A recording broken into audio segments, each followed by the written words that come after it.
Good morning.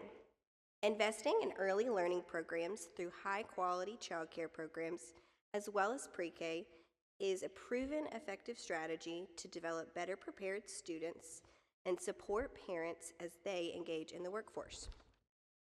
Making these programs more affordable and accessible continues to be a persistent problem. With me to discuss the top issues and effective solutions to support our current and future workforce are our esteemed panelists that will join me on stage. So I'd love to welcome all of our panelists, Mindy Benderman, Sadie Funk, as well as Kelly Henderson.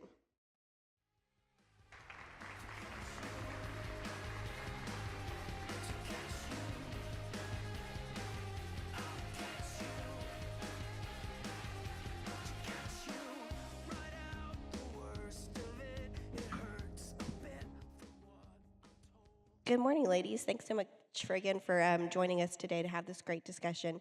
So I first want to kind of begin by setting the stage of what's been going on in the childcare and early learning space. There have been some major changes that have really impacted this landscape. I'd love for you to share what you think has been the most significant shift and how this has impacted parents and children. So Mindy, we'll start with you. Good morning.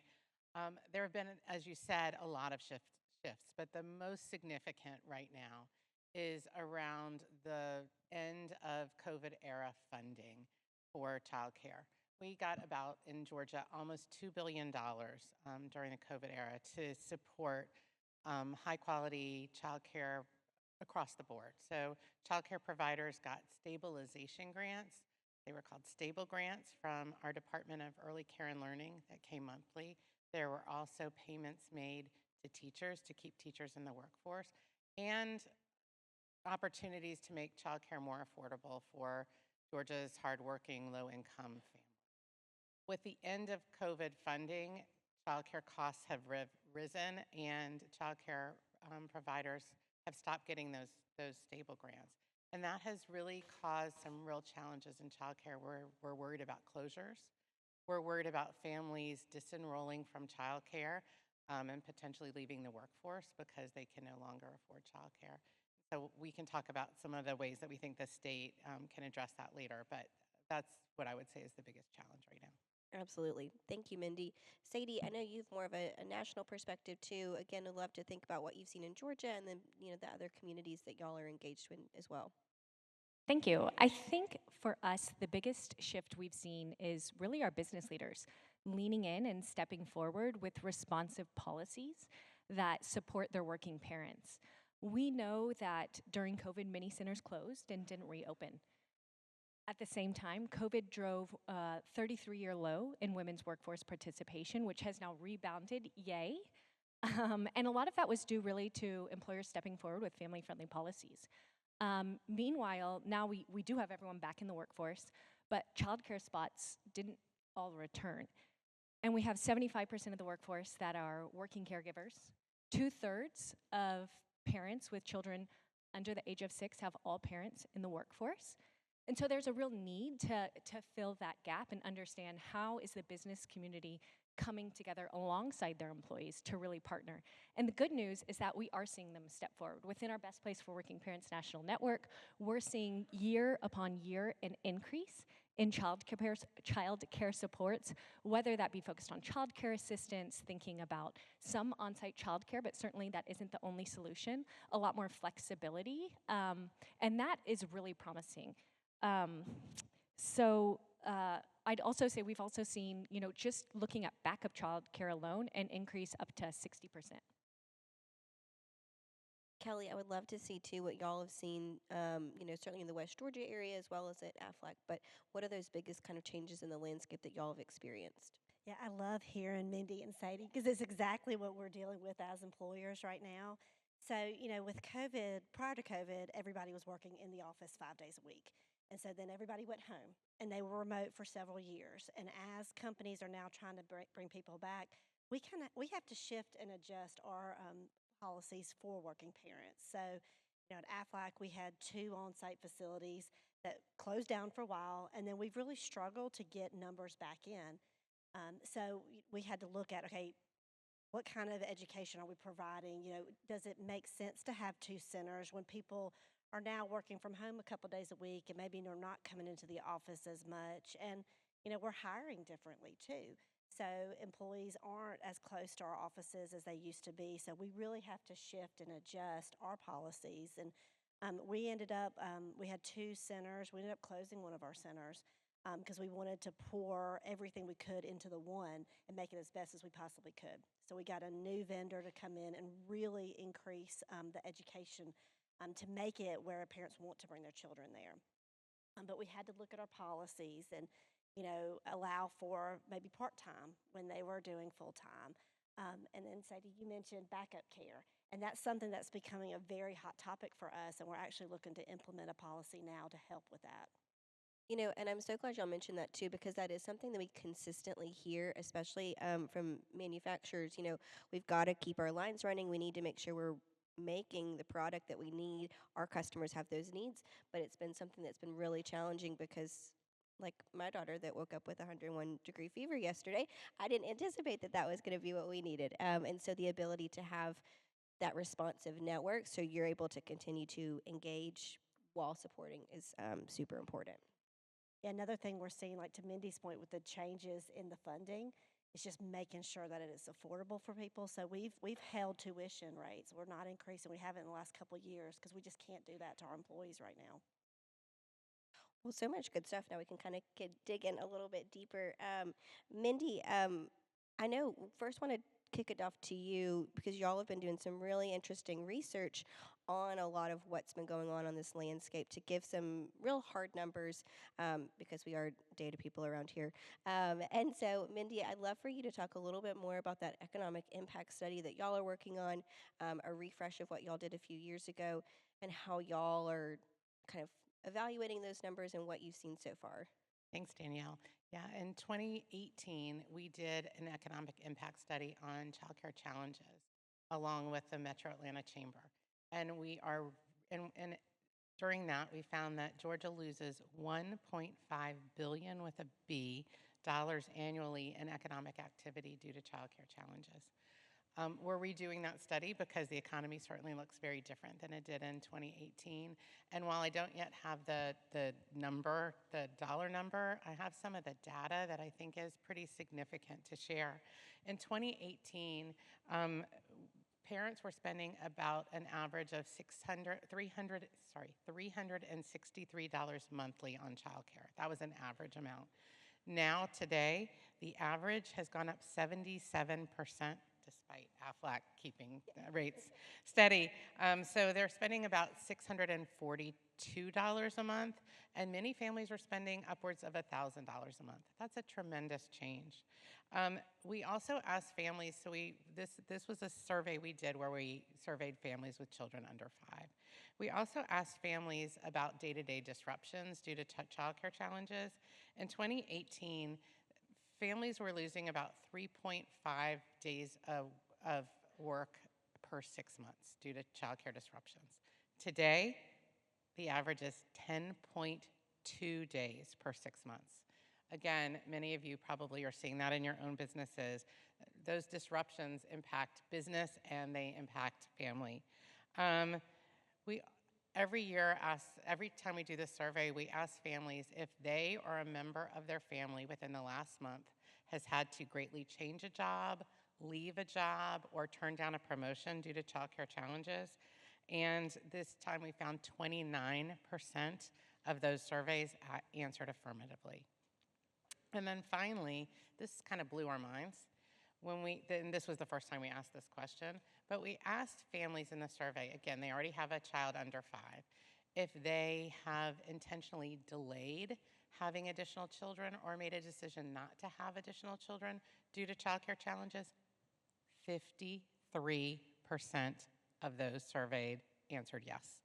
53% of people in this survey say that they are either intentionally delaying or deciding not to have an additional child due to childcare challenges. So that's all we believe that we're going to see significantly more than 1.5 billion lost annually due to these childcare challenges. And I'll look forward to coming back and giving you the real number as soon as we have that from the Metro Chamber economists. Yeah, no, absolutely. I think we're really excited, but I think what you've shared too just emphasizes the changing landscape, how things have had to adjust, how families have had to adjust. We want to make sure that parents are able to get involved, but when parents feel the strain too, that they're missing days at work and not able to advance as much, I'm sure the pressures it puts. Yeah, and I think that this shows that childcare is not just a challenge or an issue for families, but really this impacts all of us. It impacts the workforce, it impacts our economy, and just Georgia's future. Yeah, absolutely. Well, so again, really great data. Really excited to see what comes out of it. But we have had some really promising growth and activity with the Georgia State Senate's Study Committee on Access to Affordable Childcare. Did finalize a number of recommendations in the fall that they are acting upon. Given some of the challenges you've talked about, what are those top priorities for GEARS, and how could these measures serve as solutions to better support parents and children? We were really thrilled by the process that the study committee went through. Brian Strickland chaired that study committee. The lieutenant governor has been a high-profile supporter of that study committee. There were many recommendations that came out of that study committee, all of which we support and are excited about. But I just wanted to highlight a couple of those that we think were so important. The first is expanding access to CAPS, our child care subsidy, for Georgia's hardworking but very low income working families. We just simply don't have enough funding in our CAPS program to serve all those eligible. We only serve about 17% of eligible families in that. And in fact, our Department of Early Care and Learning is looking at decreasing the number of children served per month due to loss of federal funding. So at the pandemic high in 2023, they were serving about 74,000 children. Now they're down to 62,000 children and feel like really comfortably with the money they have, they can serve about 50,000 children. That's a tremendous loss of children served at a time where, again, we need to make childcare more affordable. And the study committee has said that there needs to be more funding for CAPS to support that program. The governor, in his budget proposal, put in $3.9 million to serve 500 more children. That's a great start, but not nearly enough. And so we'll look forward to working with the members of the study committee and Senator Strickland on that. The study committee also talked about making the child care workforce a priority class for those child care subsidies. We think that's important because we've got to get teachers in the workforce, in the classrooms, to be able to serve kids. Many of those teachers have young children themselves. They are making very low wages, and so they need to be able to afford child care for their own children. And so making them a priority class under CAPS is really important. And then we also talked about the workforce also talked about capital funding. Particularly in rural Georgia, there's a real need to access capital funds to improve the quality of childcare, to expand childcare where needed. Right now, that's something that we really rely on the private sector to do, and we believe that's a great role for the private sector, but in many communities, they need more help. And so looking at some kind of state fund for capital funding is also something we're quite interested in. Finally, there's a bill, Senate Bill 89, that is part of the Lieutenant Governor's package that Chairman Strickland is carrying in the Senate. It passed the Senate Finance Committee unanimously next week. It includes a set of tax incentives for childcare, both for employers who want to provide childcare, but also it includes a child tax credit of $250 per child under 7. We're enthusiastically supporting that and excited to see that have some movement. Yeah, absolutely. So I think we've got so much good stuff going on and so much good progress. This is the first year of a 2-year biennium, so any legislation that is introduced can certainly move through this year, but we've got all of that next year too. So if you're looking for that full list of recommendations, it's on the Georgia General Assembly's website. But so much good stuff that really does, I think, address the full scope. Especially, we know we have a teacher retention and recruitment challenge in the state, but I think that's especially true for our early learning teachers that don't have quite the same compensation. So really excited to see all of that. I am also really excited, Chris mentioned that the Georgia Chamber is partnering with Gears to bring the best place for working parents to Georgia in an effort to provide more tangible resources to the private sector on effective solutions to support working parents within their employee bases. So Sadie is with us from Dallas to share a little bit more, but I'd love for you to talk about best place for working parents nationally and some of the successes you've experienced in other cities and states on customized and scalable solutions to benefit employees and employers. Absolutely. So for those of you who are less familiar, Best Place for Working Parents is a growing network of business leaders and regions across the country who are proving that family-friendly is business-friendly through the top 10 research-backed policies proven to not only support working parents, but businesses' bottom line. Best Place for Working Parents was developed hand in hand with our business community, really to address the big question around attraction and retention. How are we as employers going to compete for top talent in today's market if we don't think about our working parents? And so, built hand in hand, in the last 4 years, we've been able to scale. Thank you, we're so excited to have Georgia. We're now in 12 states, 22 regions across the country, with nearly 1,600 businesses that have earned the Best Place for Working Parents designation, employing more than 4 million employees across the country, which we think is super exciting.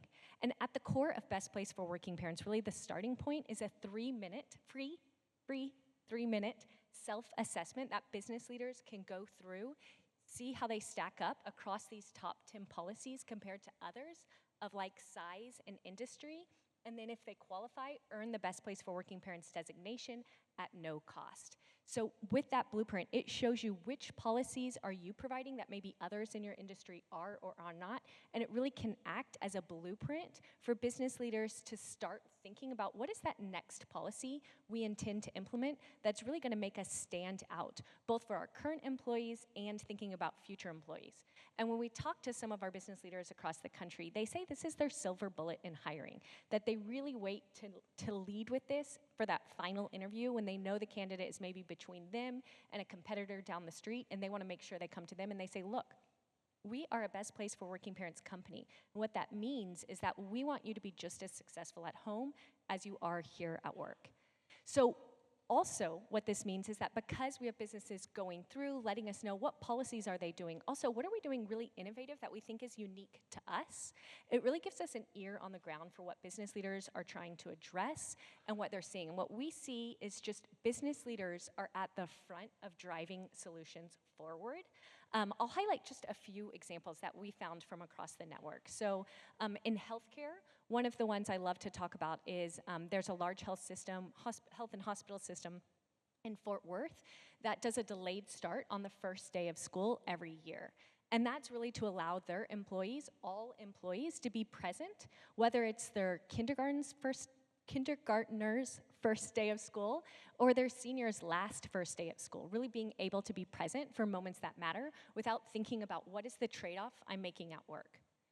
I'm thinking about in hospitality, restaurant and hospitality, there's a company, Kirby Lane Cafe, that has a few locations, and what they started noticing is that most of their employees were single moms, and that was a trend that wasn't always the case, and they woke up and said, hey, our workforce looks different. And so they surveyed their employees, they talked to their employees and said, what are you struggling with when it comes to kind of the interaction between work life and home life? And they said, getting food on the table at dinner. This may or may not be my only job. I'm working long shifts, I'm working late shifts, and rushing out after my shift, picking up my kids, getting home, starting dinner, it's super taxing. And so they said, well, I think we can address that. What if we just implement free family dinners twice a week? And what that means is they allowed their employees any 2 days of the week to take home a family dinner that they could have ready on the table when they left.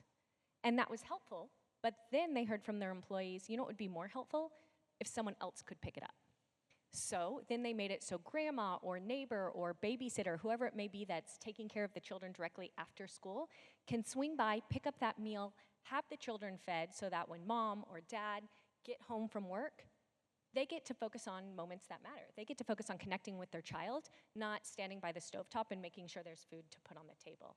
So those are some really cool things. Thinking about some of our shift workers, there's a large logistics and warehousing company called Kinco out of Tennessee. And what they have done is they've implemented an app. By the way, this app was built right here in Atlanta, Georgia. It's called Shift Swap.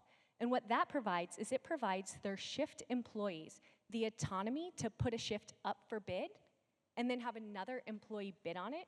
All of this is worked out in the tech software so that they know that those who are accepting that shift have the qualifications, the middle manager doesn't have to approve it, and it really gives them the autonomy to say, oh, wow, my child just made playoffs next week, and I didn't know that was happening, so let me put this up, someone else covers it, and then I have the opportunity to look for additional shifts further down. So those are a few of the really cool things we're seeing. When we see overall as a network, and we're super excited, Georgia is going to be the best place for working parents, guys, and you are gonna get us there. But what we see is a really cool level of what I like to say competitive camaraderie. So businesses kind of leaning in together, what are you doing? Oh, maybe we can do that, but maybe we can do it a little better, which really brings up the whole workforce. We see double down increase to flexibility. We see companies that hadn't thought about parental leave, putting parental leave in place, that had thought already had parental leave, but increasing that. So we see really meaningful gains for regions and states as a whole when they join the Best Place for Working Parents Network.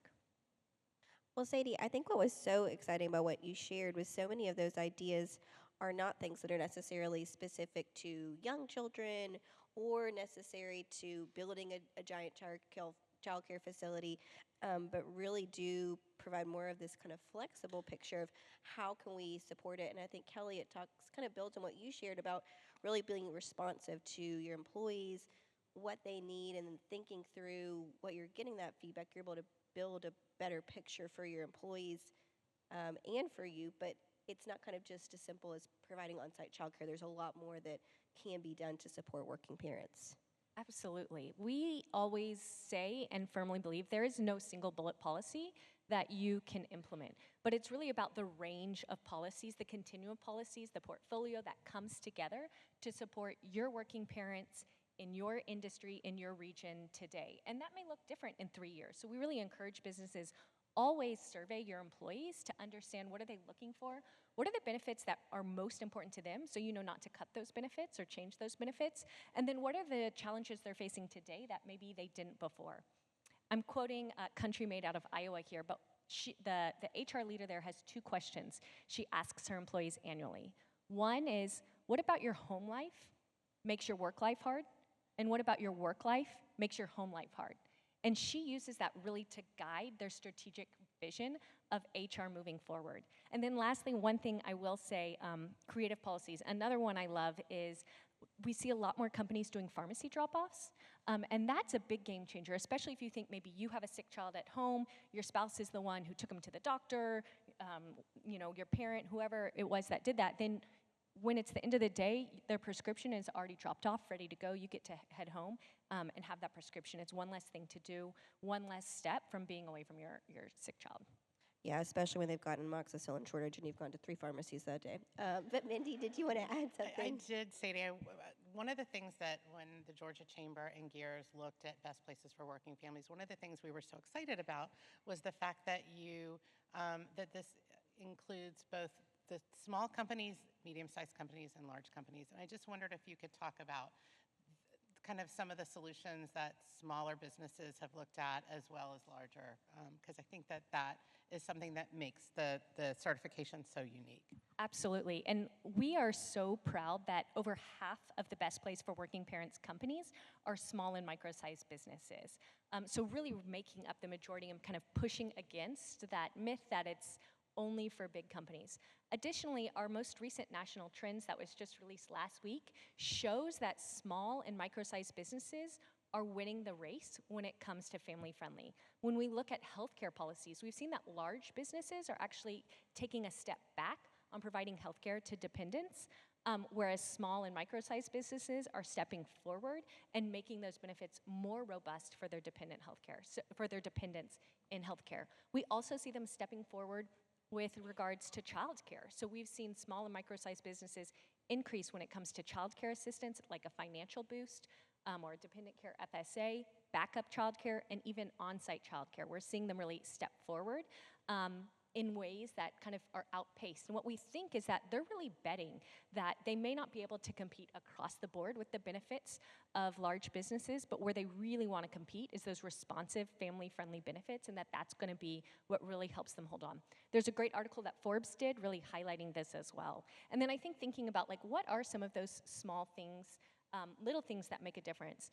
Nursing benefits can make a huge difference. We've seen, an investment of $400 to change a closet in office can have huge gains for that retention post returning from work. So there's an architecture firm who spent $450, updated an old closet, and what they saw is that their retention rates doubled that of their competitors in their regional market. And that was a company employing around 25 people.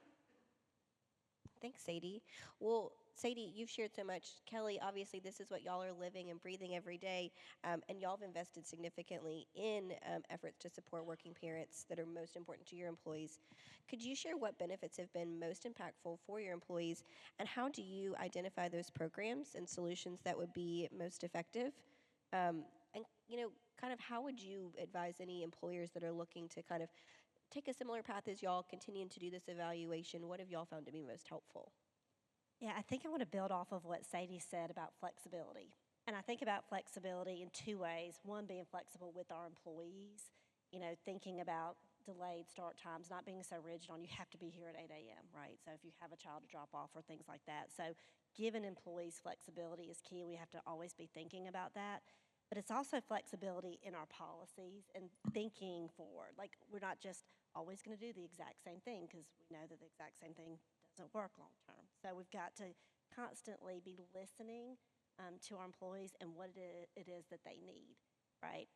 And then it's things like coming to events like this when you're hearing from experts in the field and what other companies are doing, and just taking time, as an employer with other companies to, hey, what are you doing? What are you hearing from your employees? What works for you? And given a chance to brainstorm. I mean, you've given me several ideas today that I'm going to go back and start talking to our team about, because we're all faced with budget challenges and constraints, right? So we have to balance shifting our policies, our benefits to where it can meet the most need, and so it's a constant struggle every year.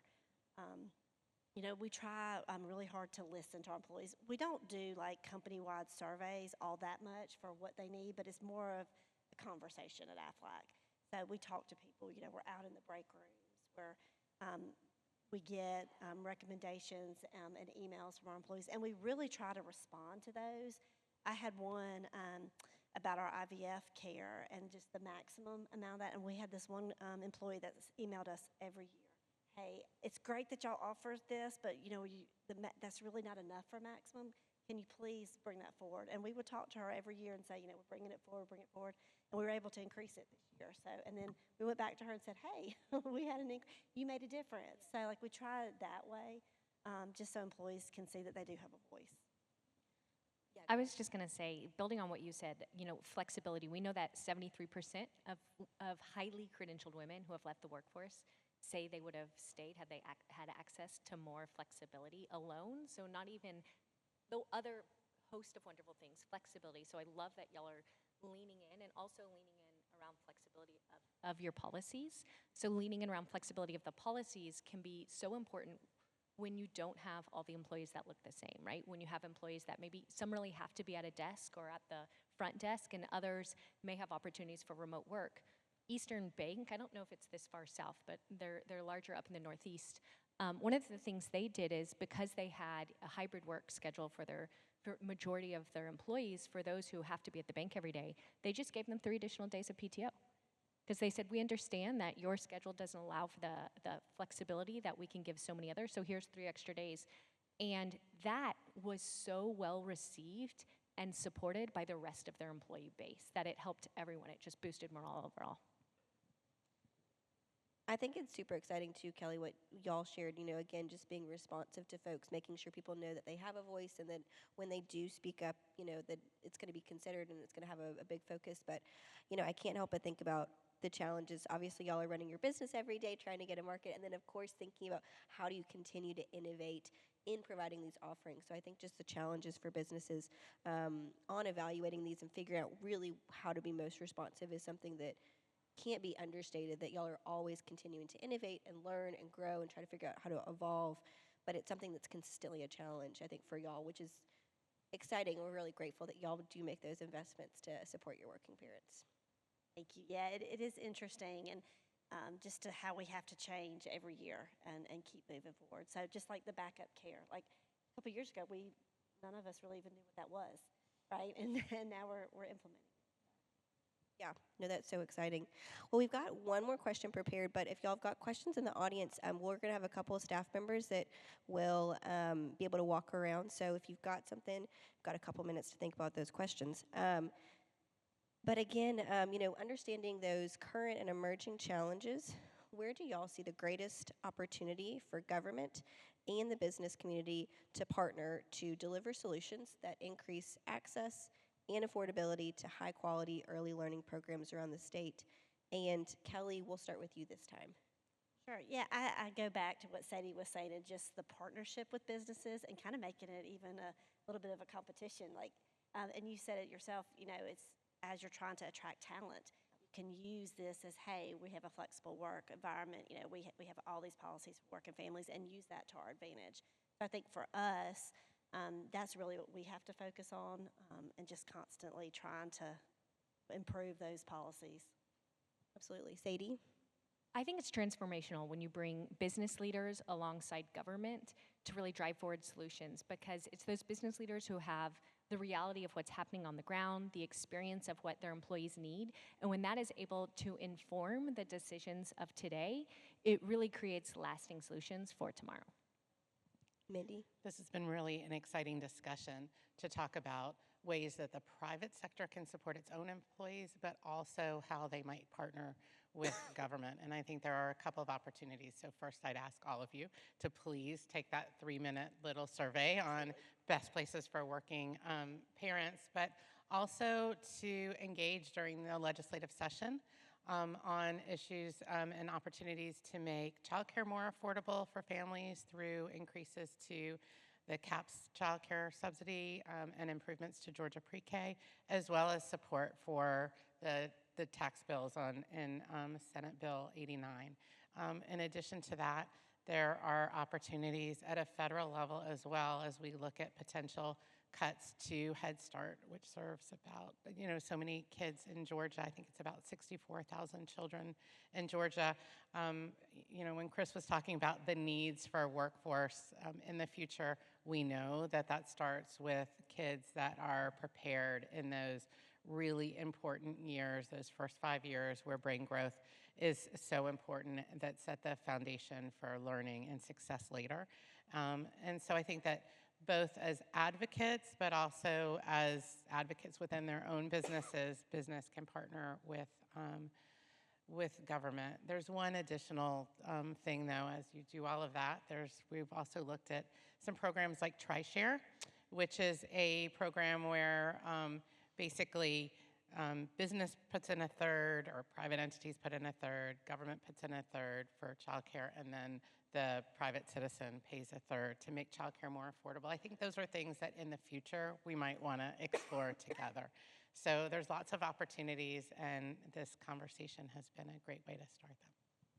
Absolutely, but certainly please reach out to all of your folks that are involved, because your voice certainly matters, which y'all do every day, and we appreciate you being with us.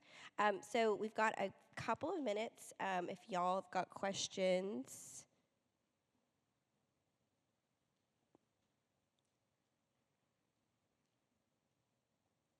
Or did our panelists do such a great job that you're all just wowed and amazed? Yeah, absolutely. Good morning. I'm from Savannah. My name's Julie. I'm interested in hearing about child care for families who have adult dependents who have different types of disabilities. We're seeing a lot more of that in our communities, and often that will keep a family grounded in a low-paying job because they're not able to advance. And then when their child or adult dependent is no longer eligible for public school, there's not a place to go. Have y'all had any conversations about how to meet the needs of those workers? Yeah, I'd love anybody's thoughts if y'all have Well, seen. we haven't looked directly at solving for adult dependents. However, I will say that the Dependent Care FSA is a great place for employers to start when they're thinking about any caregiver needs. The, the Dependent Care FSA, for those who aren't familiar with it, you can put away $5,000 pre-tax. It actually can save an employer up to $182.50 annually per year, and then the employee is able to put that towards whatever caregiving needs they may have, whether that be a 2-year-old, an adult dependent, or maybe an aging loved one. So that can be a really good place to start. It can be free for the employer, or the employer can decide to put some money in or do a match with the employee as well. And I would say that's one thing we've continued to hear too is the fact that, we've got so many, individuals that are working parents, but kind of on that other side, you've got a lot of folks that are in the workforce and they do have parents that are aging or may have some kind of continual illness and a chronic condition they're kind of manage. And so it's a different side of it, but a kind of a similar challenge in how do you do that. So I think from like a workforce perspective, we're seeing this, strain of how do you care for your loved ones, make sure you're supporting your families while also being responsive to those needs at work. And I think flexibility probably is something that is continually helpful when y'all are thinking about that. Absolutely. And it's interesting you mentioned the dependent FSA because we struggle with getting our employees to utilize it, right? It's like you can save so much money. And it's more than just for child care. So that's one of the things we're trying to do is educate. But we even offer a stipend if you for child care, like if you use it, we will match up to $1,800 a year, and people don't take advantage of that. So one thing is education. Another thing is the company that we're looking at for backup care has some other things for different elder care and also for adult dependents, just to give a little bit of discounts. So we're just kind of dabbling in that right now and trying to learn a little bit more about that area because it can really keep people out of the workforce. Great. Any other questions from the audience? Just a real comment. I'm John from Georgia. I'm a boomer. I'm really excited about where you guys are at and the level of the conversation. It's true collaboration, and we so often look at either or. You got to work, you got to stay home. You got a left brain, a right brain. I think both sides are the same. They're all in the same head. If we do this type of effort, that really does, I think, bode well for our future. Thanks for what you're doing. Absolutely. I think we have time for maybe one short question.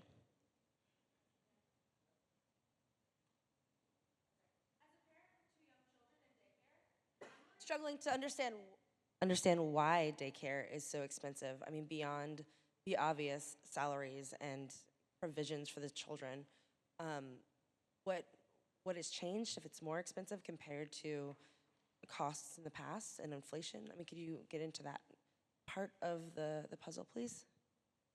So I'm not sure I heard, but the question was, why is it more expensive now? Why is it so expensive? So the single single biggest expense in childcare is staffing. Our childcare providers are among the lowest paid professionals in the country, so they make about $12 an hour.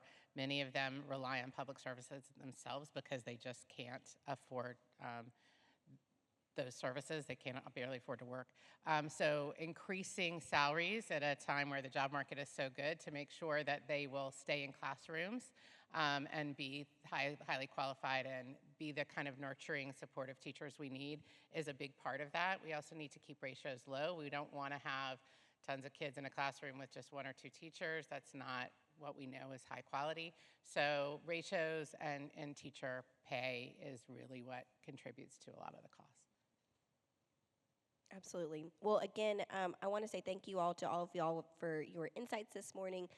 Again, we've got Mindy Benjamin from Gears, Sadie Funk from Best Place for Working Parents, and Kelly Henderson from AFLAC. So please give our panelists a big round of applause.